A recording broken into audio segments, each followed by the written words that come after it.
Our next big story, we're bringing you in-depth coverage in campaign 2016.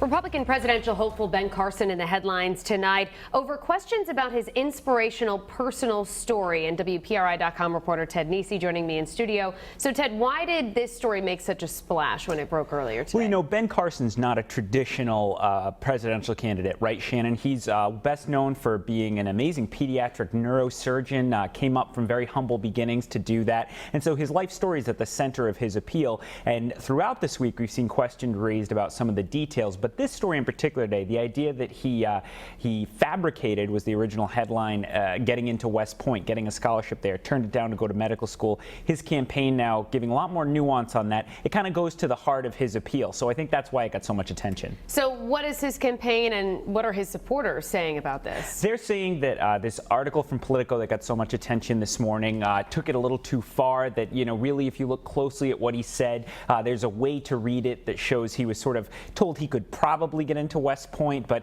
he's always said it as, I got a scholarship and I kind of turned it down. So there's definitely some nuance there, but certainly it's one of those things you're going to see some back and forth, I think, about the story and what his people say, well, it's defensible. Okay, and if Ben Carson loses support, which is probably why people are taking aim at him right now with this story, which GOP candidate is likely to see a gain in their polls? Well, he's the front runner, so there's a lot of voters to be taken if he falls in the polls. We saw a poll just a few days ago by Fox News that asked if one of the front runners, Trump or Carson, wasn't in the race, what would happen? If Carson isn't in the race, Donald Trump jumps to 34%, so it could help him. But we've seen other candidates who are doing quite well at this time of year. In years past, Rudy Giuliani, Herman Cain, even Hillary Clinton in 2008, and they were not the nominees. So it's still a long way to go before we know how this is going to end. All right, WPRI.com reporter Ted Nesi, thank you as always. And